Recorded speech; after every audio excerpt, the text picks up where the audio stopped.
नमस्कार दोस्तों, मेरा चैनल पर आप सभी लोगों का स्वागत करता हूं। तो देखिए, आज हम आप लोगों के लिए मैं यहाँ पर इम्पोर्टेंट आर्टिकल्स लाया हूं। तो ये आर्टिकल्स आप लोगों के लिए हर एक एग्ज़ाम में कॉमन आएगा। तो देखिए, यहाँ पर जो भी आर्टिकल है यहाँ पर, ये सभी किसी न किसी एग्ज़ाम में आया हुआ है। तो चलिए शुरू करते हैं आज का चैप्टर। तो देखिए, पहला यहाँ पर बोल रहा है कि आर्टिकल 1 किसके बारे में है ना, name and territory of union. देखिए, आप लोग पेन खाता लेकर बैठिए, जहाँ पर आपका डाउट होगा या फिर आपको लगेगा कि ये मुझे आता नहीं है तो उसको नोट डाउन कर लीजिए, ठीक है। तो इसीलिए मैं बोल रहा हूँ कि आप लोग पेन खाता लेके बैठ जाइए और यहाँ से शुरू करिए। चलिए, article 1 name and territory of union. Article 1 में क्या है ना, हमारा जो इंडियन का जो स्टेट है और यूनियन टेरिटरी है तो उसके बारे में बोला गया है। फिर देखिए article 3 new state formation alternation of boundaries.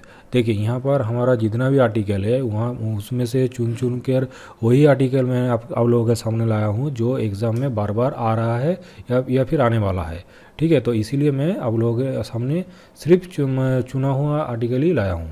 तो इसको बहुत ही ध्यान से देखिएगा और याद कर लीजिएगा ठीक से। तो चलिए नेक्स्ट देखिए, यहाँ पर आर्टिकल 13 क्या बोल रहा है। आर्टिकल 13 में एक मिनट रुकिए, यहाँ पर पेन, हाँ ठीक है। चलिए आर्टिकल 13 देखिए क्या बोल रहा है यहाँ पर, लॉज इन कॉन्सिस्टेंस विथ और in derogation of the fundamental rights, ठीक है। आर्टिकल 14 देखिए, इक्वालिटी बिफोर लॉ, ये बहुत ही इंपॉर्टेंट है। आर्टिकल 14 ये बहुत ही इंपॉर्टेंट है, ठीक है। इसको नोट डाउन करिए, ये बहुत बार एग्जाम में आया है। तो इसको देखिए, इक्वालिटी बिफोर लॉ, इसको और भी बोलते हैं कि राइट टू इक्वालिटी, ठीक है। इक्वालिटी बिफोर लॉ और इसको राइट टू इक्वालिटी भी बोलते हैं।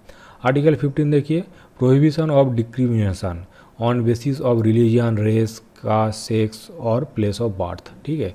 तो ये भी बहुत बार आ चुका है आर्टिकल 15, ये भी, इसको भी थोड़ा आप लोग देख लीजिएगा। फिर देखिए यहाँ पर article 16 equality in case of public employment, ठीक है। मतलब जो हमारा जो पब्लिक एम्प्लॉयमेंट है, मतलब हम लोग जो सरकारी काम करते हैं तो वहाँ पर आपको इक्वालिटी दिया जाए, ठीक है। तो इसके बारे में आपको क्या आर्टिकल 16 में बोला गया है। फिर देखिए आर्टिकल 17 एबोलिशन ऑफ अनटचेबिलिटी, ये भी बहुत इंपॉर्टेंट है, ये भी बहुत बार एग्जाम में आया है। Article 17 abolition of untouchability. फिर देखिए article 18 abolition of titles except defence and academic title. मतलब यहाँ पर क्या बोल रहा है आर्टिकल 18 में, एबोलिशन ऑफ टाइटल्स मतलब आप आपके अपने नाम के आगे कोई भी टाइटल नहीं लगा सकते, ठीक है। अगर आप डिफेंस में काम करते हैं तो देखिएगा वहाँ पर होगा कि मेजर कॉर्नेल होगा ना, मेजर मनोज त्रिपाठी होगा शायद, ऐसा नाम होता है। तो इसीलिए मैं बोल रहा हूँ कि वहाँ पर आपका क्या होता है कि डिफेंस में अगर रहेंगे तो आपका नाम का अगर आगे ये सब टाइटल रहेगा। और अगर आप एकेडमिक में काम करते हैं, लाइक आपने PhD किया है, तो आपका नाम क्या लगेगा, डॉक्टर मनोज त्रिपाठी। तो ये सब अलग है, इसको छोड़ के और आपने आप किसी भी तरीके से आपने नाम के आगे कोई भी टाइटल नहीं लगा सकते। मतलब आप डिफेंस में काम नहीं करते हैं फिर भी आपने आपके नाम के आगे कॉर्नेल या फिर कैप्टन लगा दिया तो ये इलीगल होगा। तो ये आर्टिकल 18 में लिखा है। फिर देखिए आर्टिकल 19 क्या है, right to freedom. Right to freedom मतलब protection of certain rights to freedom. तो और देखिए आर्टिकल 19 के अंदर भी और भी क्लॉज आते हैं, ठीक है। देखिए यहाँ पर बहुत सारे क्लॉज है आर्टिकल 19 के अंदर, लेकिन आर्टिकल 19 जो है वो आपका अगर सिर्फ आपका आर्टिकल 19 आएगा, पूछेगा कि राइट टू फ्रीडम कौन सा आर्टिकल में है, तो राइट टू फ्रीडम आर्टिकल आपका हो जाएगा आर्टिकल 19। देखिए ये जो फ्रीडम है, फ्रीडम किस किस चीज़ में आपको फ्रीडम दिया जाएगा उसके बारे में यहाँ पर जितना सारा क्लॉज है। देखिए आर्टिकल 19A क्लॉज में क्या बोल रहा है कि freedom of speech and expression, ठीक है। मतलब आपके पास फ्रीडम होगा कि आप कुछ भी बोल सकते हैं एवं और आपका जो एक्सप्रेशन है, मन का भाव, वो आप लोगों को बोल सकते हैं। तो इसके आपका फ्रीडम है। तो इसी के बेस पर देखिए यहाँ पर जो है freedom of speech and expression, इसी के बेस पर आप लोग, हमारा जो मीडिया है वो लोग काम करते हैं और लोगों को सवाल पूछते हैं, ठीक है। Article 19B right to peaceful assembly.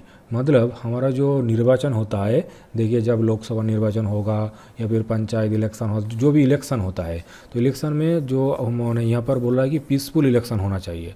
तो इसके बारे में आर्टिकल 19B में बोला गया है कि हाँ, इलेक्शन में कोई भी आपका गुंडागर्दी या फिर कुछ भी वहाँ पर नहीं हो सकता, ठीक है।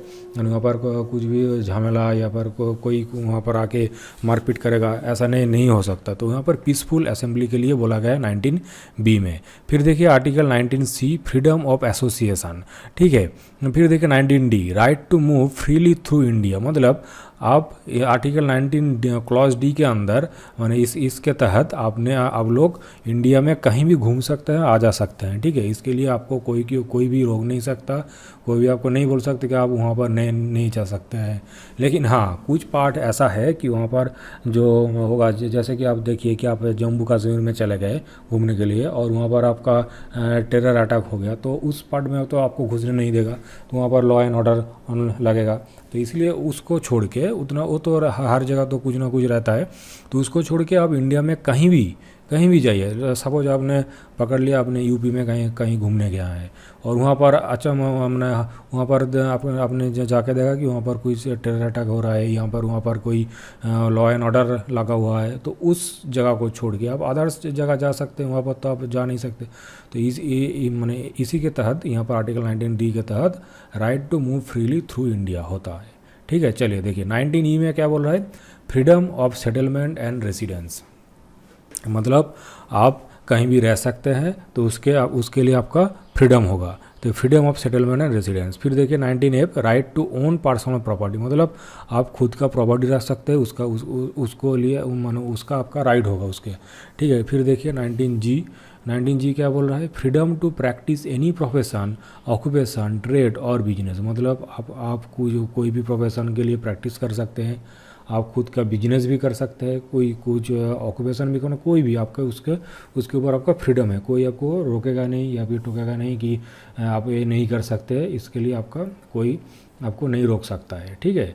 तो यहाँ पर आर्टिकल देखिए, यहाँ पर टोटल जो है आर्टिकल 19 राइट टू फ्रीडम, तो इसके अंदर इतना सारा क्लॉज आ गया, तो इसको भी आप ठीक से याद कर लीजिएगा। फिर देखिए article 20 protection in respect of conviction for offence, ठीक है। ये बहुत ही इंपॉर्टेंट है आर्टिकल 20, इसको ठीक से ध्यान से याद कीजिएगा।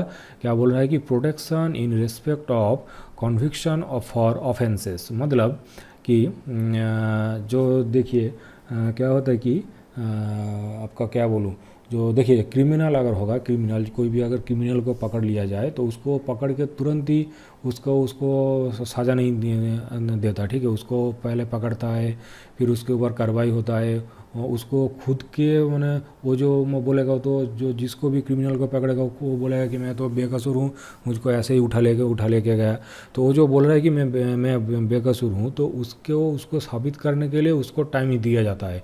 ऐसा नहीं है कि ज़बरदस्ती उठाया उसको आप सज़ा सुना दिया, ऐसा नहीं होता है।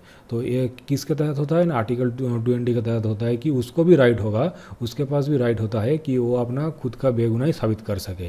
तो इसी के लिए बोल रहा है कि protection in respect of conviction for offences, ठीक है। फिर देखिए आर्टिकल 21 क्या बोल रहा है कि right to life and personal liberty, ठीक है। ये भी बहुत इंपॉर्टेंट है आर्टिकल 20 एंड 21, इसको ठीक से याद करिएगा, ये बहुत बार एग्जाम में आया है और आगे भी आएगा, ठीक है। और यहाँ पर एक इम्पॉर्टेंट बात, आर्टिकल 20 एंड 21 जो है आपका, ये आपका जब इमरजेंसी लगेगा, ठीक है, हमारा जो इमरजेंसी का प्रावधान है, जब इमरजेंसी लगता है तो आर्टिकल 20 एंड 21 वहाँ पर एबोलिश नहीं होता है, ठीक है।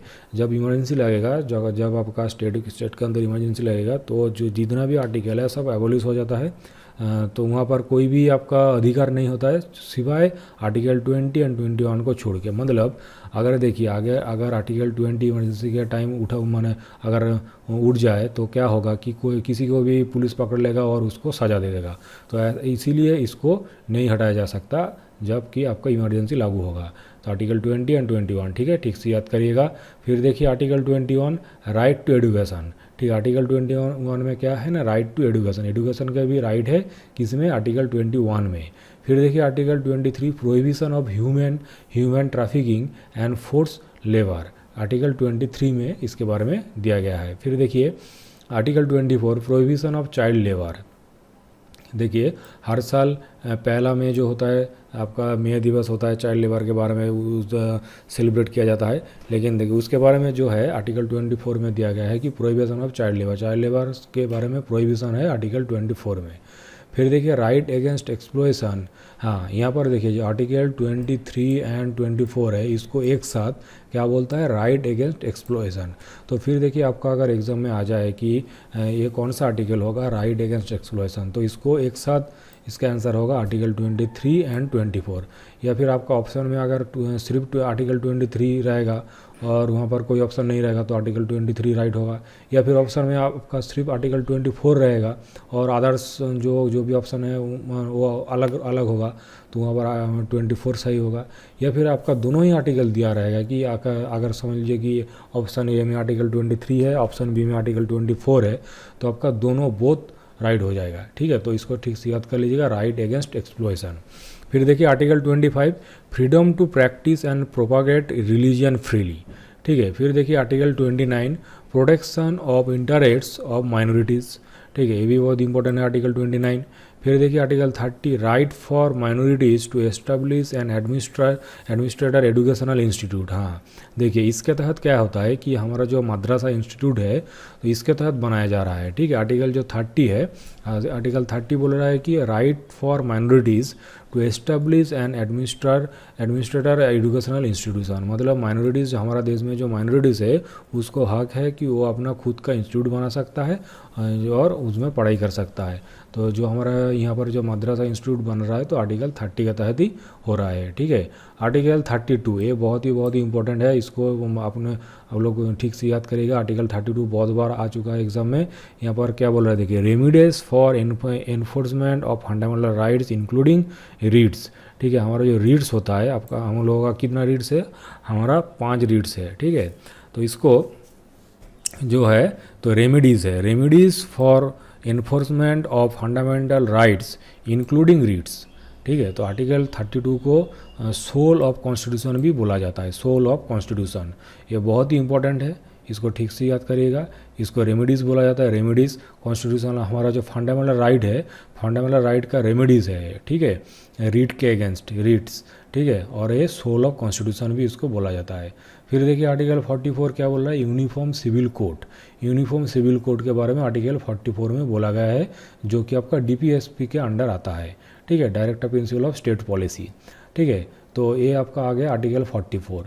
आर्टिकल 50 में देखिए separation of judiciary from executive. ठीक है, जुडिशियरी जो हमारा होता है उसको एग्जीक्यूटिव से सेपरेट किया गया है आर्टिकल 50 के तहत। फिर देखिए article 51 promotion of international peace and security. ठीक है, फिर देखिए आर्टिकल 51A, ये बहुत इंपॉर्टेंट है, ये क्या है ना, fundamental duties. Fundamental duties article 51A, अब यहाँ पे क्या होगा, ये हो जाएगा आपका फंडामेंटल ड्यूटीज़। फिर देखिए on emergency situation article 20 and 21 not abolish, मैंने आपको पहले भी बता चुका है क्या कि अब हमारा जो इमरजेंसी सिचुएशन होता है उसमें आर्टिकल 20 एंड 21 को एबोलिश नहीं किया जा सकता। ठीक है, फिर देखिए यहाँ पर बोल रहा है कि आर्टिकल रिलेटेड टू प्रेसिडेंट। हाँ, इसको ध्यान से याद करिएगा, प्रेसिडेंट के बारे में जितना भी आर्टिकल है उसको ठीक से पढ़िएगा। आर्टिकल 52 से 62 तक आपका प्रेसिडेंट के बारे में आर्टिकल है। फिर देखिए आर्टिकल 52 क्या बोल रहा है कि प्रेसिडेंट ऑफ इंडिया, मतलब यहाँ पर जो दिया गया है कि आर्टिकल 52 के तहत क्या बोल रहा है कि हमारा देश में एक प्रेसिडेंट होगा, there should be a president of India, मतलब इंडिया में एक प्रेसिडेंट होगा। तो इसके बारे में आर्टिकल 52 में बोला गया है। फिर देखिए आर्टिकल 53 में क्या बोल रहा है, आर्टिकल 53 में बोला है पावर ऑफ यूनियन, तो प्रेसिडेंट जो होगा उसका पावर क्या होगा, तो उसके बारे में यहाँ पर बोला गया है। फिर देखिए आर्टिकल 54 क्या बोल रहा है, इलेक्शन ऑफ प्रेसिडेंट, मतलब जो प्रेसिडेंट होगा उसका वो कैसे होगा, उसके इलेक्शन होगा, इलेक्शन के द्वारा प्रेसिडेंट नियुक्त किया जाएगा। फिर देखिए आपका 55 क्या बोल रहा है कि प्रोसीड्योर ऑफ इलेक्शन। देखिए यहाँ पर बोल रहा है कि इलेक्शन ऑफ प्रेसिडेंट, मतलब जो प्रेसिडेंट होगा इलेक्शन के द्वारा होगा, लेकिन जो इलेक्शन होगा इलेक्शन कैसे होगा, तो उसके बारे में आर्टिकल 55 में बोला गया है कि procedure of election sorry article 55 में बोला गया है कि प्रोसीड्योर ऑफ इलेक्शन, मतलब इलेक्शन का प्रोसीड्योर कैसा होगा, तो उसके बारे में आर्टिकल 55 में बोला गया है। फिर देखिए 56 क्या बोल रहा है कि office period of president, president का ऑफिस पीरियड कितना साल रहेगा, उसके बारे में आपका आर्टिकल 56 में बोला गया है, कितना साल ना, 5 साल होगा। फिर देखिए 57 री इलेक्शन ऑफ प्रेसिडेंट, क्यों यहाँ पर 57 आया री इलेक्शन, 56 में क्यों नहीं आया, तो देखिए अगर 56 में देखिए यहाँ पर जो भी आर्टिकल है सब आपका पर हो रहा है। देखिए एक के बाद एक आर्टिकल आ रहा है। देखिए आर्टिकल 52 पहला, इसमें बोल रहा है कि यहाँ पर एक प्रेसिडेंट होगा इंडिया में। फिर देखिए बोल रहा है कि 53 में प्रेसिडेंट का पावर क्या होगा उसके बारे में दिया गया है।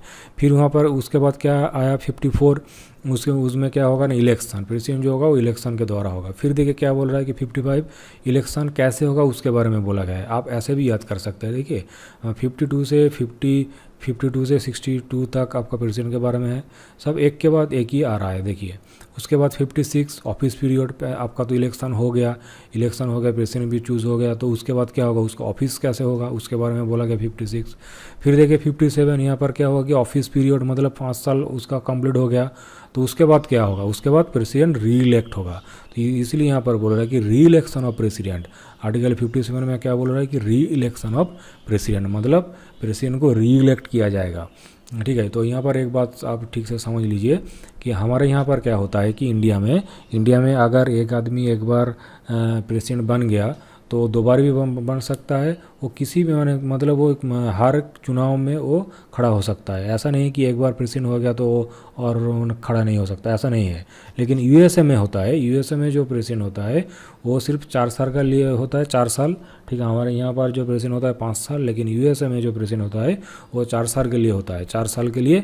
और वो एक आदमी 2 बार खड़ा हो सकता है चुनाव में। ठीक है, उसके ज़्यादा वो प्रेसिडेंट नहीं बन सकता। लेकिन हमारे यहाँ पर ऐसा कोई प्रावधान नहीं है कि जितने बार भी चुनाव आए वो प्रेसिडेंट के लिए खड़ा हो सकता है।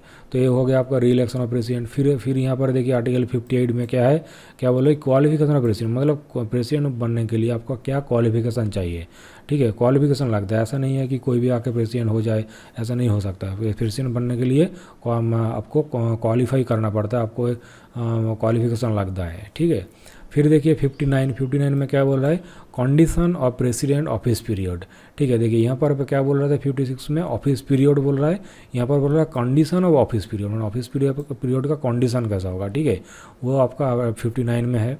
फिर देखिए 60 में क्या बोल रहा है कि ओथ ऑफ प्रेसिडेंट, ये बहुत ही इंपॉर्टेंट है। आपका जो आर्टिकल 60 है ये बहुत ही इंपॉर्टेंट है, ये बहुत बार जो आ चुका है एग्जाम में, कि ओथ ऑफ प्रेसिडेंट मतलब प्रेसिडेंट का जो ओथ होता है, जब प्रेसिडेंट बन जाता है, प्रेसिडेंट हो गया आपका, प्राइम मिनिस्टर हो जाए, चीफ मिनिस्टर हो जाए, कोई भी अगर होगा तो उसको चुनाव के जीतने के बाद उनको क्या होता है कि एक शपथ लेना पड़ता है, तो उसी को हम बोलते हैं ओथ। तो देखिए ओथ ऑफ प्रेसिडेंट, तो प्रेसिडेंट का ओथ कैसे होगा, कौन लेगा, इसके बारे में यहाँ पर दिया गया है।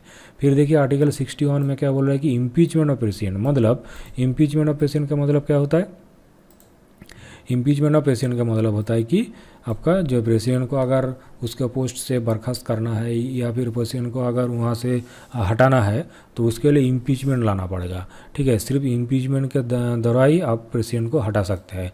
तो ये भी बहुत इंपॉर्टेंट है आर्टिकल 61, ये बहुत बार एग्जाम में आया है आर्टिकल 61। तो 60 और 61 यहाँ पर बहुत ही इंपॉर्टेंट है। फिर देखिए article 62 time limitation to fill the designation of president, मतलब अगर प्रेसिडेंट अपने खुद से इस्तीफा दे दे, रेजिग्नेशन दे दे, तो उसके बाद कितने देर तक, कितने उसका जो चेयर है वो कितने देर तक मतलब आपका वैकेंट रहेगा। तो उसका एक टाइम रहता है कि इतने टाइम के अंदर आपको फिर से प्रेसिडेंट को इलेक्ट करना पड़ेगा, नया प्रेसिडेंट लाना पड़ेगा। तो उसके लिए जो प्रावधान है वो आपका आर्टिकल 62 में है। और यहाँ पर एक बात, अगर प्रेसिडेंट रिज़ाइन कर दे तो उसके चेयर में कौन बैठेगा, वाइस प्रेसिडेंट बैठेगा, जितना मैंने जब तक कि नया प्रेसिडेंट इलेक्ट नहीं हो जाता है। ठीक है, तो ऐसा प्रावधान रहता है। फिर देखिए इमरजेंसी हमारा जो है तीन तरह का इमरजेंसी होता है। नेशनल इमरजेंसी होता है, स्टेट इमरजेंसी और फाइनेंशियल इमरजेंसी। हमारा जो स्टेट इमरजेंसी है उसको हम प्रेसिडेंट रूल भी बोलते हैं। तो देखिए नेशनल इमरजेंसी जो है वो आर्टिकल 352 के अंदर आता है। हमारा जो आर्टिकल 352 है उसके अंदर आपका नेशनल इमरजेंसी हो गया, स्टेट इमरजेंसी हो गया आर्टिकल 356, और हमारा जो फाइनेंशियल इमरजेंसी है वो आर्टिकल 360 है। तो देखिए यहाँ पर जो भी है, देखिए ठीक से याद करने का तरीका है कि नेशनल इमरजेंसी जो है आर्टिकल 352 उसमें देखिए 352 उसमें से 4 जोड़ दीजिए, आपका आ जाएगा 356, उसमें 4 जोड़ दीजिए, हो जाएगा 360। ठीक है, तो यहाँ पर हर किसी में 4 का अंतर है, ठीक है, 4 का अंतर है। तो इससे भी आप याद कर सकते हैं। आपका अगर शायद आपने फाइनेंशियल इमरजेंसी याद कर लिया कि आर्टिकल 360 में आता है फाइनेंशियल इमरजेंसी, तो इसमें से 4 घटा लीजिए। आर्टिकल 356 क्या होगा आपका स्टेट इमरजेंसी, उसमें से 4 घटा लीजिए, क्या होगा आर्टिकल 352 क्या हो जाएगा नेशनल इमरजेंसी। ऐसे भी आप लोग याद रख सकते हैं। तो ये हो गया आपका इमरजेंसी। और हाँ, यहाँ पर और एक बात, नेशनल इमरजेंसी जो है ये आपका इनफाइनाइट टाइम तक लग सकता है। मतलब इसके लिए कोई प्रावधान नहीं है कि इतना दिन कि इतना साल इतना महीना, ऐसा नहीं है। मैंने जब तक लगेगा कि हमारा स्टेट को कि मैंने जो आर्म रेमिलियन और जो बाहर से कोई दिक्कत है, तो ये कितने भी देर तक लग सकता है। इनफाइनाइट टाइम के लिए नेशनल इमरजेंसी लग सकता है। और जो स्टेट इमरजेंसी है या फिर प्रेसिडेंट रूल, ये आपका लगभग 3 साल, मैक्सिमम 3 साल तक लगता है, ठीक है, मैक्सिमम, लेकिन उससे ज़्यादा नहीं लग सकता है। फिर देखिए फाइनेंशियल इमरजेंसी जो है ये भी आपका इनफाइनाइट टाइम तक लग सकता है। तो फिर आ जाए यहाँ पर article 72, power of president to grand pardon. मतलब हमारा जो प्रेसिडेंट है, प्रेसिडेंट के पास पावर रहता है कि वो आपको माफ़ कर सके। मतलब अगर किसी तरह की अगर माफ़ी मांग सकते हैं आप प्रेसिडेंट के पास, तो आपका आर्टिकल 72 के तहत आता है कि आपको प्रेसिडेंट माफ़ कर सकता है। अगर प्रेसिडेंट आपको माफ़ कर दे तो आपको कोई भी साझा नहीं हो सकता है। तो ऐसा होता है। फिर देखिए आर्टिकल 76 में क्या बोल रहा है। आर्टिकल 76 बोला है अटॉर्नी जनरल ऑफ इंडिया, मतलब इंडिया में एक अटॉर्नी जनरल होगा। तो इसके बारे में आर्टिकल 76 में बोला गया है कि there should be attorney general of India, ठीक है। फिर देखिए क्या बोला है कि article 78 duties of prime minister के ड्यूटीज़ के बारे में आर्टिकल 78 में बोला गया है, 78। फिर देखिए 85 में क्या बोला कि sessions of parliament prorogation and dissolution, मतलब पार्लियामेंट का जो सेशन होता है उसके बारे में। देखिए सेशन शुरू होता है, सेशन को रद्द किया जाता है, सेशन को जो ख़त्म किया जाता है, तो कैसे पूरा जो पार्लियामेंट का जो सेशन होता है शुरू से अंत तक कैसे होगा, कैसे उसको लीड किया जाएगा, उसके बारे में आपका आर्टिकल 85 में बोला गया है। फिर देखिए आर्टिकल 93 यहाँ पर बोला कि the speaker and deputy speaker Lok Sabha, मतलब हमारा जो लोकसभा है, लोकसभा में क्या होता है कि एक स्पीकर होता है और एक डेप्यूटी स्पीकर होता है। तो उसके बारे में यहाँ पर आर्टिकल 93 में बोला गया है। फिर देखिए आर्टिकल 100 क्या बोल रहा है यहाँ पर, वोटिंग इन हाउस, मतलब हमारा जो पार्लियामेंट है उसमें तो दो हाउस होता है, लोकसभा, एक होता है आपका अपर हाउस, एक होता है लोअर हाउस। तो उसमें जो वोटिंग सिस्टम है तो वहाँ पर वोटिंग होता है, तो वो वहाँ पर जो वोटिंग होता है वो वोटिंग कैसे होगा उसके बारे में आपका आर्टिकल 100 में बोला गया है, ठीक है। फिर देखिए आर्टिकल 105 क्या बोल रहा है कि powers privilege etcetera member of parliament, मतलब पार्लियामेंट का जो मेंबर है उनके पास क्या पावर होगा, उनके पास क्या प्रिविलेज होगा, उसके बारे में आर्टिकल 105 में बोला गया है। फिर देखिए 106 क्या बोल रहा है कि यहाँ पर जो मेंबर्स है उन्हीं मेंबर का पहला आपका हो गया, उनको पावर दे गया, उनका प्रिविलेज हो गया। उसके बाद उनका जो सैलरी होगा, कितना सैलरी होगा, कितना अलाउंस होगा, तो उसके बारे में आपका आर्टिकल 106 में बोला गया है। फिर देखिए 108 क्या बोला कि joint sitting of both house of parliament. हाँ, ये बहुत ही इंपॉर्टेंट है, ये बहुत बार आया है कि जो हमारा दोनों हाउस है उसका एक जॉइंट सीटिंग होता है, ठीक है। कभी कभार उन लोगों का जॉइंट सीटिंग भी होता है। देखिए लोकसभा आपका जो होता है वो लोअर हाउस होता है, वो अलग होता है, और आपका होता है अपर हाउस राज्यसभा, वो अलग होता है। दोनों तो एक साथ नहीं होता है, क्योंकि जो राज्यसभा होता है अपर हाउस उसको कौन लीड करता है, हमारा जो वाइस प्रेसिडेंट है वो लीड करता है, और हमारा जो लोकसभा है उसको लीड करता है स्पीकर। तो ये दो हाउस अलग अलग होता है, इसका टाइमिंग्स, इसका जो प्रोसीड्यूर सब अलग अलग होता है। लेकिन किसी मामले में अगर दोनों हाउस एक साथ बैठना चाहे तो वो आपका आर्टिकल 108 के तहत बैठ सकता है, जॉइंट सीटिंग हो सकता है, ठीक है। फिर देखिए आर्टिकल 110 क्या बोल रहा है कि मनी बिल के बारे में आपका आर्टिकल 110 में है, ये बहुत ही इंपॉर्टेंट है 110 मनी बिल। फिर देखिए आर्टिकल 112 ये बोल रहा है आपका बजट के बारे में। फिर देखिए आर्टिकल 117 फाइनेंस बिल। ये जो 3 है आपका 110 मनी बिल, 112 बजट, 117 आपका आ गया फाइनेंस बिल। ये तीनों बहुत ही इंपॉर्टेंट है, मोस्ट इंपॉर्टेंट है, बहुत बार एग्जाम में आया है, इसको ठीक से याद करिए। Article 110 money bill, article 112 budget, article 117 finance bill, ठीक है, इसको ठीक से नोट डाउन करिए। फिर देखिए आपका आर्टिकल 123 क्या बोल रहा है, president's power to promulgate ordinance while parliament in recess, ठीक है। तो पार्लियामेंट में जब रिसेस चलता है तो उसके तहत प्रेसिडेंट के पास जो पावर होता है तो उसको वो आपका आर्टिकल 123 के अंडर आता है। फिर देखिए 127 क्या बोल रहा है, अपॉइंटमेंट ऑफ एडहॉक जजेस इन सुप्रीम कोर्ट। अच्छा, यहाँ पर देखिए एडहॉक जज किसको बोलता है? आप लोग बोलिए, आपको अगर पता होगा कमेंट करके बताइए एडहॉक जज किसको बोलता है। ठीक है, मुझसे ही सुन लीजिए, अपॉइंटमेंट ऑफ द एडहॉक जज उसको बोलेगा, उसको बोलते हैं हम लोग कि अगर हमारा जो सुप्रीम कोर्ट का जो जज होते हैं, जो चीफ जस्टिस ऑफ इंडिया जो होते हैं सुप्रीम कोर्ट का, तो अगर वो छुट्टी पे चला जाए, ठीक है, अगर सपोज मान लीजिए कि वो छुट्टी पर चला गया, तो ऐसा तो नहीं हो सकता कि सब केस पेंडिंग रह जाए या फिर वो उसका आने तक सब काम बंद हो जाए, ऐसा तो नहीं हो सकता है। तो उस टाइम में जो हमारा सुप्रीम कोर्ट का जो सीनियर मोस्ट जो एडवोकेट होते हैं तो उसको उनके जगह पे अपॉइंट किया जाता है, तो उसको बोलते हैं हम लोग एडहॉक जज। ठीक है, तो जितने दिन तो वो छुट्टी पे रहेगा उतना दिन ये काम करेगा, तो उसको हम लोग क्या बोलेंगे कि एडहॉक जज। तो आपको समझ में आया कि एडहॉक जज किसको बोलते हैं? कि हमारा, मैं फिर से रिपीट कर रहा हूँ, ठीक से सुनिए। तो हमारा जो चीफ जस्टिस ऑफ इंडिया होते हैं, हमारा जो चीफ जस्टिस ऑफ इंडिया अगर वो छुट्टी पर चला जाए, एक दिन हो या फिर एक महीना हो, एक महीने के लिए सपोज मान लीजिए, एक महीने के लिए हमारा जो चीफ जस्टिस ऑफ इंडिया है वो छुट्टी पर चला गया है, तो उनका पोस्ट उतना देर तक तो खाली रहेगा। तो देखिए वो जब तक नहीं वापस लौटेंगे तो ऐसा तो नहीं हो सकता है कि वहाँ पर सारा काम बंद रहे, तो आएंगे तो फिर काम होगा, तो ऐसा तो नहीं हो सकता है। तो उसके टाइम वही मैंने दिस 1 मंथ, ठीक है, उसी 1 मंथ के अंदर क्या करते हैं कि जो सीनियर मोस्ट जो जज होते हैं सुप्रीम कोर्ट में, जो सीनियर मोस्ट जज होते हैं, तो उनको एडहॉक जज के रूप से अपॉइंट किया जाता है। तो तब वो क्या करते हैं कि वो अब हमारा चीफ जस्टिस ऑफ इंडिया के तहत जो पावर है उसी पावर के तहत ये काम करते हैं। तो उसको अपॉइंट करने के जो आर्टिकल है वो 127 है। ठीक है, इसके 127 के तहत इसको अपॉइंट किया जाता है।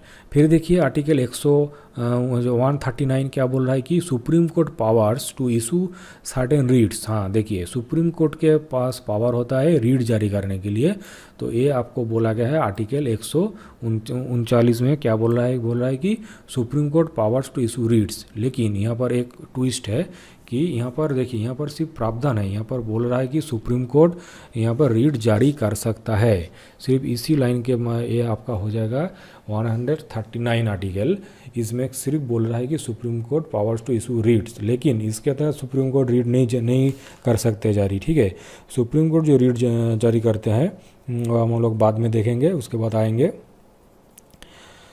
देखिए हाई कोर्ट जो रीट जारी करते हैं, हमारा जो हाई कोर्ट है, हाई कोर्ट जो रीट जारी करता है वो आर्टिकल 226 के तहत हाई कोर्ट रीट जारी कर सकता है। ठीक है, हाई कोर्ट जो रीट जारी करेगा तो वो हो जाएगा आपका आर्टिकल 226। और यहाँ पर सुप्रीम कोर्ट जो सुप्रीम कोर्ट रीट जारी कर सकता है, इसके बारे में बोला गया है 139 में। फिर देखिए आर्टिकल 141 क्या बोल रहा है, supreme court law binding on all courts. मतलब सुप्रीम कोर्ट अगर कोई लॉ बाइंड कर देगा, अगर बोलेगा कि यहाँ पर एक नया लॉ आया है, इसको हम जितना भी कोर्ट है, हाई कोर्ट है, सबको मानना, हाई कोर्ट डिस्ट्रिक्ट कोर्ट जो भी कोर्ट है सबको मानना पड़ेगा, ये नया एक लॉ आया है।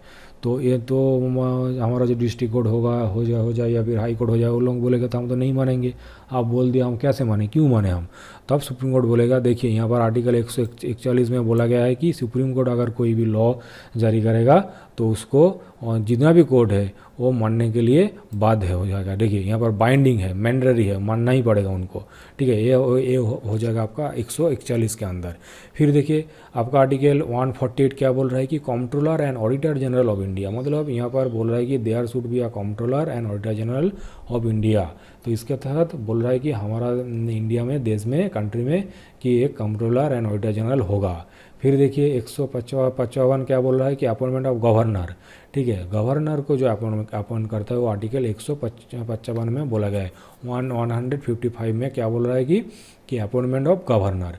फिर देखिए 161 क्या बोल रहा है कि power of governor to grant pardon. ठीक है, देखिए पहले वहाँ पर क्या था, यहाँ पर था प्रेसिडेंट के पास एक ये था, पावर था कि प्रेसिडेंट आपको आपका जो पार्डन दे सकता है, ग्रैंड पार्डन। देखिए आर्टिकल 72, यहाँ पर देखिए आर्टिकल 72, ठीक से देखिए आर्टिकल 72 क्या बोल रहा है कि आर्टिकल 72 आपको यहाँ पर बोल रहा है कि हमारा जो प्रेसिडेंट है, प्रेसिडेंट के पास आपका पावर हो गया कि आपको पैडन दे सकता है, ठीक है। Article 72 power to president to grant pardon, ये प्रेसिडेंट के पास पावर है। आर्टिकल 72, आर्टिकल 72 प्रेसिडेंट के पास पावर होता है आपको पैडन देने के लिए, आपको माफ़ कर सकता है। और यहाँ पर देखिए क्या बोल रहा है कि आपका आर्टिकल जो 161 वहाँ पर था आर्टिकल 72, यहाँ पर हो गया आपका आर्टिकल 161, यहाँ पर क्या बोल रहा है कि आर्टिकल 161, आर्टिकल 161 फिर से देखिए, फिर से देखिए आर्टिकल 161, फिर से देखिए यहाँ पर आपका बोल रहा है कि आर्टिकल 161 वहाँ पर था आपका आर्टिकल 72, आर्टिकल 72 के तहत हो गया आपका प्रेसिडेंट, आर्टिकल 161 के तहत हो जाएगा आपका गवर्नर, गवर्नर हो जाएगा, ठीक है। दोनों के पास पावर होता है कि वो आपको माफ़ कर सकता है, लेकिन प्रेसिडेंट जो होता है वो आपको ऑल ओवर माने हर किसी केस के तहत आपको माफ़ कर सकता है। ऐसा नहीं है कि आपने आप सपोज़ आप यूपी से बिलोंग्स करते हैं और आपका एक केस सपोज़ आपका बिहार में एक केस चल रहा है, तो अब ऐसा नहीं है कि हम बिहार का आदमी आप प्रेसिडेंट को नहीं बोल सकते, प्रेसिडेंट के पास पैडन नहीं मांग सकते, ऐसा नहीं है। कोई भी स्टेट का कोई भी आदमी किसी भी जिले से कोई भी जैसा भी केस हो, जो कुछ भी हो, आप आर्टिकल 72 के तहत प्रेसिडेंट के पास आपका पैडन मिल सकता है। लेकिन यहाँ पर क्या बोल रहा है कि आर्टिकल 161 जो होता है power of governor to grant pardon, तो क्या होगा, ये सिर्फ आपका डिस्ट्रिक्ट कोर्ट के तहत होगा। मतलब आप सपोज़ यूपी से बिहार में बिलोंग्स करते हैं, तो आप उस यूपी का जो गवर्नर है, तो यूपी के अंडर जो जितना भी डिस्ट्रिक्ट कोर्ट है, ठीक है, वहाँ पर अगर कोई किसी आदमी को अगर सज़ा मिलेगा, तो वो जाके गवर्नर के पास अप्लाई करेगा कि मुझको माफ़ किया जाए, मैं ये काम दोबारा नहीं करूँगा। तो अगर गवर्नर माफ़ करेगा, अगर गवर्नर माफ़ करने से इनकार कर देगा तो वो जाएगा आपका प्रेसिडेंट के पास, ठीक है। तो ऐसा होता है। लेकिन क्या होता है कि हमारा यूपी का जो गवर्नर है वो बिहार का जो केस होगा, बिहार का जो डिस्ट्रिक्ट कोर्ट है, उसमें अगर कोई केस होगा तो वहाँ पर वो पैडन नहीं दे सकता है। तो यूपी का जो गवर्नर होगा वो सिर्फ यूपी में जो केस होगा उसी में वो पैडन देगा, ठीक है। तो ये बहुत इंपॉर्टेंट हो गया आपका, ये आर्टिकल 161 गवर्नर और आर्टिकल 72 हो जाएगा आपका प्रेसिडेंट, ठीक है। तो फिर देखिए यहाँ पर आर्टिकल 165 क्या बोल रहा है कि एडवोकेट जनरल फॉर स्टेट, हाँ वहाँ पर देखिए अटॉर्नी जनरल ऑफ इंडिया था, attorney general of India, there should be attorney general है। देखिए आर्टिकल 76 में क्या बोल रहा है कि अटॉर्नी जनरल ऑफ इंडिया, मतलब क्या होता है अटॉर्नी जनरल, मतलब क्या होता है कि आपका जो हमारा जो प्राइम मिनिस्टर होता है तो उनको भी लॉयर का ज़रूरत पड़ता है। तो हमारा जो अटॉर्नी जनरल है, मतलब हमारा जो जितना भी कानून है, मतलब एडवोकेट लॉयर है, उनका जो टॉप मोस्ट जो होता है सबसे पावरफुल उसमें होता है अटॉर्नी जनरल ऑफ इंडिया, ठीक है। माने ये आपका गवर्नर, मतलब हमारा प्राइम मिनिस्टर का ये हो गया आपका सरकारी वकील, ठीक है बोलते हैं। जो प्राइम मिनिस्टर को जो गाइड करते हैं, जो प्राइम मिनिस्टर को लॉ के बारे में बोलते हैं, तो वो हो जाएगा attorney general of India, top most lawyer होते हैं ये, ठीक है। आर्टिकल 76 वैसे अब हमारा जो स्टेट है, स्टेट में जो होगा, तो स्टेट में जो होता है वो एडवोकेट जनरल फॉर स्टेट होता है, ठीक है। आर्टिकल 165 के तहत हमारा जो स्टेट होता है, स्टेट में वो हो जाएगा आपका एडवोकेट जनरल फॉर स्टेट, ठीक है। इंडिया के लिए हो जाएगा अटॉर्नी जनरल और हमारा स्टेट के लिए हो जाएगा एडवोकेट जनरल, ठीक है। अटॉर्नी जनरल और ये हो जाएगा एडवोकेट जनरल, ठीक है। ये सिर्फ स्टेट में होगा। स्टेट में जो हाईएस्ट जो लॉयर होता है उसको हम बोलते हैं एडवोकेट जनरल फॉर स्टेट। ये आपका सीएम के अंदर रहते हैं, सीएम को हर एक लॉ के बारे में बोलते हैं, ठीक है। फिर देखिए आर्टिकल 167 क्या होता है, duties of chief minister. Article 167 के 7 में क्या है, क्या बोल रहा है कि ड्यूटीज़ ऑफ चीफ मिनिस्टर। फिर देखिए आर्टिकल 224 क्या बोल रहा है कि appointment of additional and acting जजेस इन हाई कोर्ट, ठीक है। हाई कोर्ट में जो एडिशनल एंड एक्टिंग जज अपॉइंट किया जाता है आर्टिकल 224 के तहत। फिर देखिए आर्टिकल 224A, आर्टिकल 224 यहाँ पर है article 224A, appointment of retire जजेज इन हाई कोर्ट, ठीक है। हाई कोर्ट में रिटायर जज मतलब जो जज रिटायर कर गए उसको रीअपॉइंट किया जाता है आर्टिकल 224A के तहत, ठीक है। फिर देखिए आर्टिकल 226 क्या बोल रहा है कि power of high court, power of high court to issue writs. देखिए ठीक है, मैंने बोला था आपको जो हाई कोर्ट जो रीट इशू करता है तो आपका आर्टिकल 226 के तहत रीट जारी कर सकता है हाई कोर्ट। देखिए यहाँ पर तो इम्पोर्टेंट बात है, इसको आप ठीक से नोट डाउन कर लीजिए।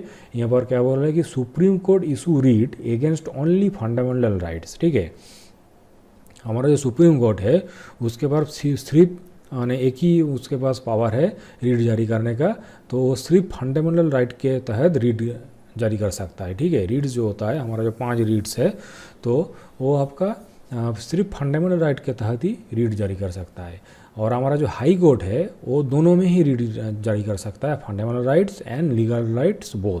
तो ये क्वेश्चन भी बहुत बार आ चुका है आपका क्वेश्चन में, क्योंकि देखिए हमारा अगर आपसे पूछेगा कोई कि निम्नलिखित में से कौन ऐसा है कि जो fundamental right and legal right दोनों में से रीट जारी कर सकता है, तो हम लोग के दिमाग में तो ऐसा ही आएगा कि सुप्रीम कोर्ट सबसे टॉप मोस्ट है तो वही होगा, लेकिन नहीं, सुप्रीम कोर्ट सिर्फ आपका फंडामेंटल राइट में ही रीट जारी कर सकता है और जो हाई कोर्ट है वो दोनों में ही रीट जारी कर सकता है। तो इसको ठीक से याद करिएगा। और जो हाई कोर्ट है, हाई कोर्ट आपका आर्टिकल 226 के तहत रीट जारी करता है। ठीक है, हाई कोर्ट में जो रीट जारी होता है वो fundamental right and legal right के तहत होता है, और किस आर्टिकल के तहत ना, आर्टिकल 226। ठीक है, ये बहुत ही इंपॉर्टेंट है, इसको ठीक से याद करिए। फिर देखिए यहाँ पर आर्टिकल 280 क्या बोल रहा है कि फाइनेंस कमीशन, मतलब there should be a finance commission. ये आपको बोल रहा है कि आर्टिकल 228 के तहत बोल रहा है कि यहाँ पर एक फाइनेंस कमीशन होगा। फिर देखिए आर्टिकल 312 क्या बोल रहा है कि ऑल इंडिया सर्विस। ठीक है, ऑल इंडिया सर्विस के क्या किस में आएगा, ये आर्टिकल 312 के तहत आएगा। फिर देखिए आर्टिकल 324 इलेक्शन कमीशन है, बहुत ही इंपॉर्टेंट है, बहुत बार क्वेश्चन में आया है कि इलेक्शन कमीशन कौन सा आर्टिकल के तहत आता है। इलेक्शन कमीशन आपका हो जाएगा आर्टिकल 324। फिर देखिए आर्टिकल 335 क्या बोला है, 335 बोला है कि SC and ST claim to service and post. ठीक है, 335 का अंडर आएगा। और ये तो बहुत ही इंपॉर्टेंट है लास्ट वाला, जो यहाँ पर बोल रहा है कि आर्टिकल 368 क्या बोल रहा है कि power of parliament to amend the constitution. मतलब हमारा जो कॉन्स्टिट्यूशन अमेंड होता है, रिसेंट हुआ है शायद 102 होगा शायद, आप लोगों को ठीक से याद करिए क्या होगा रिसेंट 102। वहाँ पर बोल रहा है कि 102 में क्या था, 102 जो अमेंडमेंट हुआ था वहाँ पर आपका जो एंग्लो इंडियन सीट है उसको अमेंड किया गया। याद आ रहा है कुछ? अगर याद आ रहा है तो कमेंट कीजिए। जो आपका लेटेस्ट अमेंडमेंट हुआ है 102, तो वो जो अमेंडमेंट होता है, हमारा जो कॉन्स्टिट्यूशन का जो अमेंडमेंट होता है, तो वो आपका आर्टिकल 368 के तहत होता है, 368 के तहत आपका पावर पार्लियामेंट के पास। हाँ, ये भी एक इम्पोर्टेंट बात है कि कॉन्स्टिट्यूशन का जो अमेंड होता है वो कौन करता है, वो करता है आपका पार्लियामेंट। ठीक है, कॉन्स्टिट्यूशन का जो अमेंड होता है वो पार्लियामेंट के तहत होता है, और पार्लियामेंट किसके बेसिस पे करता है ना, आर्टिकल 368 के तहत आपका ये आपका अमेंड किया जाता है।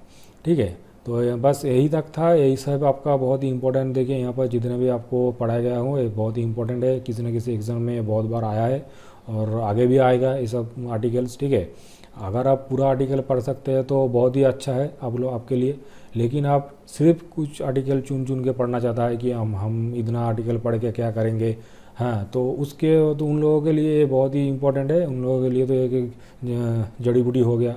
हाँ, मतलब ये चुन के जितना भी आर्टिकल है इसको आप ठीक से अगर याद कर लेंगे तो आपके लिए भी बेहतर होगा। किसी न किसी एग्ज़ाम में माना आता ही है, बहुत ही इम्पोर्टेंट है यहाँ पर। और देखिए यहाँ पर आपको अगर PDF लगेगा इसका, तो PDF इसका डिस्क्रिप्शन में दिया गया है, तो आप लोग वहाँ से PDF ले लीजिएगा यहाँ इसका, और ठीक से पढ़ाई कीजिए इसको। और 2 बात मैं आपको बोलना चाहूँगा, लास्ट में है, तो देखिए यहाँ पर इस पॉइंट को भी आप ठीक से नोट डाउन करिए। देखिए यहाँ पर बोल रहा है कि नेशनल इमरजेंसी के बारे में हमने पहले भी देखे हैं।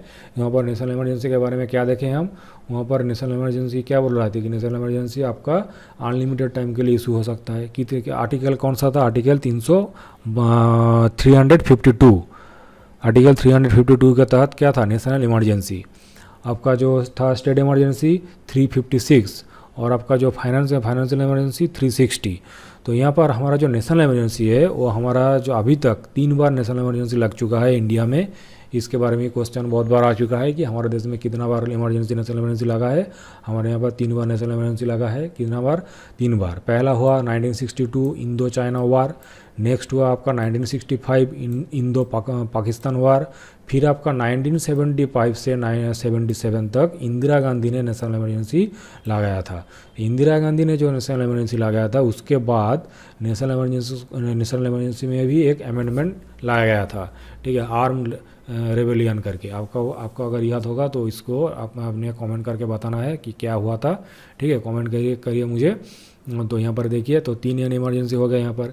फिर देखिए यहाँ पर बोल रहा है कि fundamental duties was not included when the writing of constitution of India was completed on 29 नवंबर 1949। मतलब यहाँ पर क्या बोल रहा है कि जब कॉन्स्टिट्यूशन मेकिंग हो रहा था, मतलब जब कॉन्स्टिट्यूशन कंप्लीट हो गया था। देखिए कॉन्स्टिट्यूशन यहाँ पर ये भी एक बहुत ही इंपॉर्टेंट क्वेश्चन है कि कॉन्स्टिट्यूशन कब कंप्लीट हुआ था? 29 नवंबर 1949। एंड केम इनटू फोर्स कब हुआ था? 26 जनवरी 1950 में। देखिए, ठीक है, ये डेट को ठीक से याद कर लीजिएगा। ये बहुत बार क्वेश्चन में आ चुका है कि 29 नवंबर 1949 में कॉन्स्टिट्यूशन कंप्लीट हुआ था। एंड केम इनटू फोर्स कब हुआ था? केम इनटू फोर्स हुआ था 26 जनवरी 1950। तो यहाँ पर क्या बोल रहा है कि जब कॉन्स्टिट्यूशन मेकिंग हुआ था, मतलब तैयार हो गया था, जब कॉन्स्टिट्यूशन तैयार हो गया था तो उस टाइम फंडामेंटल ड्यूटीज़ वहाँ पर नहीं था।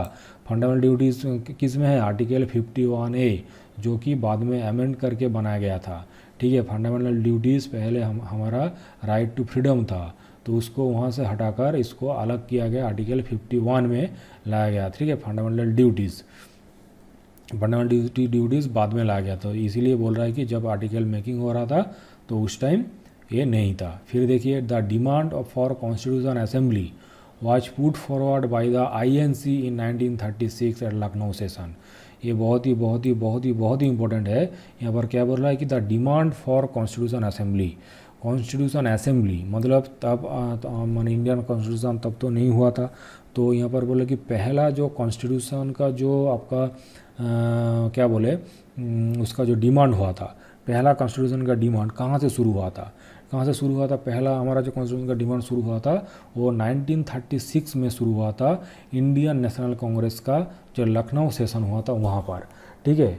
तो ये बहुत ही इंपॉर्टेंट है कि हमारा जो इंडियन नेशनल कांग्रेस है उसका जो लखनऊ सेशन हुआ था 1936 में, वहाँ पर डिमांड उठा था कि कॉन्स्टिट्यूशन असेंबली बनाया जाए, इसको बनाने का ज़रूरत है, तो ठीक है। तो वहाँ पर फर्स्ट डिमांड उठा था, तो ये भी बहुत इंपॉर्टेंट है। फिर देखिए बोल रहा है कि the official name of India का ऑफिशियल नेम क्या है? The republic of India. मतलब हमारा जो कॉन्स्टिट्यूशन है, कॉन्स्टिट्यूशन में इंडिया का नाम क्या है? द रिपब्लिक ऑफ इंडिया है, ठीक है। वहाँ पर क्या दिया गया है? The republic of India. इसीलिए बोल रहा है कि the official name of India का ऑफिशियल नेम क्या है कॉन्स्टिट्यूशन में? The republic of India. फिर देखिए यहाँ पर बोल रहा है कि the last person to sign Indian constitution जब तैयार हो रहा था तब तो देखिए BR अम्बेडकर था, बहुत लोग थे वहाँ पर। तो वहाँ पर जितने भी लोग थे सब लोग साइन कर रहे थे। तो लास्ट पर्सन कौन सा था? लास्ट पर्सन कौन थे जो वहाँ पर साइन कर रहे थे? तो लास्ट पर्सन का नाम था फिरोज गांधी। लास्ट पर्सन कौन थे? लास्ट पर्सन का नाम था Feroze Gandhi. The last person to sign Indian constitution कौन थे ना? ये थे फिरोज गांधी। और देखिए यहाँ पर और भी एक क्वेश्चन आता है कि वहाँ पर एक साउथ इंडियन आदमी भी थे जो कॉन्स्टिट्यूशन में साइन किए थे, तो वो भी क्वेश्चन में आता है कि वो कौन है। तो उन्होंने कि वहाँ पर साइन तमिल लैंग्वेज में शायद किए थे, तो उसका भी क्वेश्चन आता है। तो उसका अगर नाम आपको पता होगा तो कमेंट कीजिए मुझे। और ऐसा आपको अगर क्वेश्चन चाहिए तो मुझको बोलना, मैं फिर इसी तरह का और भी एक सीरीज लाऊंगा। तो यहाँ पर देखिए जो क्वेश्चन है ऐसा ही क्वेश्चन आता है एग्ज़ाम में, बहुत ही ईजी है, ऐसा कुछ है नहीं इसमें। तो ठीक से आप लोग पढ़ाई कीजिए। इसका PDF डिस्क्रिप्शन लिंक पर है, तो वहाँ पर देख लीजिएगा, ठीक से पढ़ाई कीजिए। चलिए tata bye bye, take care.